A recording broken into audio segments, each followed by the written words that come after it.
Okay, so as you can see, we're now going to talk about something that the cello does. This is a technique called horizontal bowing that only the cello and the double basses are performing. So this is what you'll see in the score. Sorry, that's backwards. There you go. Okay, so there's a lot of info here. And this technique, it's kind of a kind of a gesture. So let me explain what all this is.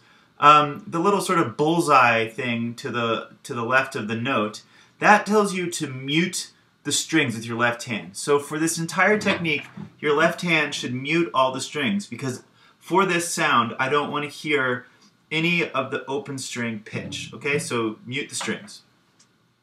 The next one, it says sul G. So obviously that means we're going to do this on the G string. That's where this technique is going to occur.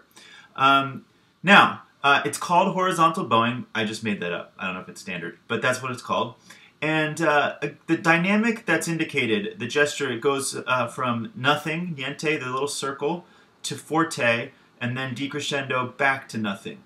Now that shape, you don't have to worry about that too much, because it's going to kind of naturally come out of the technique itself. But you can kind of exaggerate it a little bit, as I'll show you. But that's sort of the natural shape of how this technique works.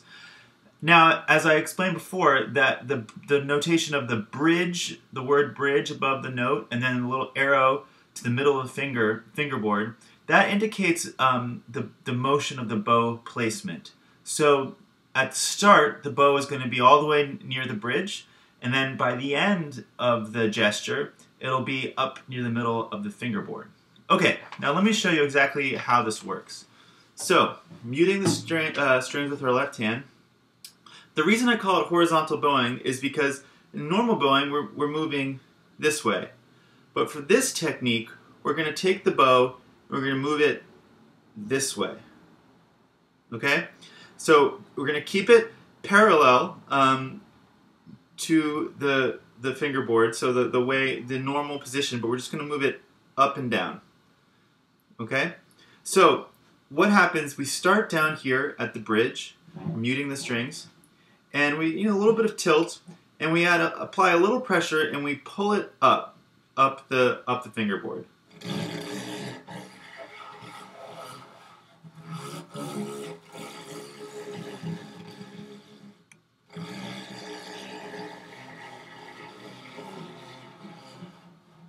Okay, so did you hear that kind of sort of moany sort of sound? That's the sound we're after. Now you go very slow, I mean, because it's this very slow tempo in the piece at this time, so it's going to take a little while. So start the bridge and move very slowly up.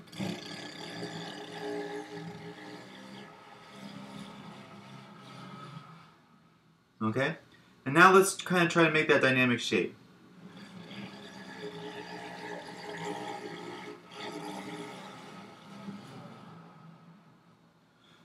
So I can control the dynamic by kind of the pressure I put. So if I'm putting virtually no pressure on the string as I pull,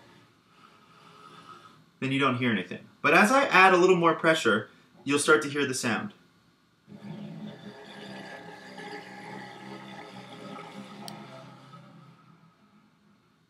And then I release the pressure at the end. So that creates that sort of mezzo di voce shape of the dynamic. So starting from no pressure, nothing, to more pressure gets you to the forte dynamic. The dynamics are relative. Obviously, this is a quiet sound, but relatively speaking, forte. And then a back to nothing.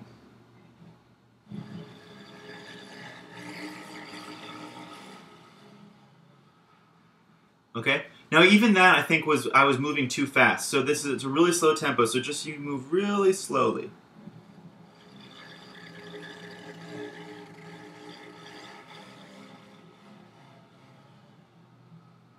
Okay. And this same gesture I'll notate first from bridge to middle fingerboard, and the next time you come in I'll say middle fingerboard to bridge. So the same gesture works starting here and moving down. In that case it'll just be like,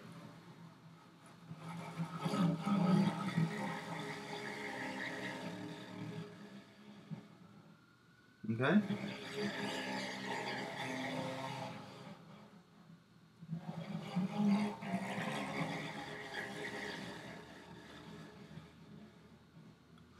Alright, so that is the horizontal bowing technique. And the double basses do this as well, except they're going to do it on the A string for them, not the G string. G string for the cello, A string for the double basses.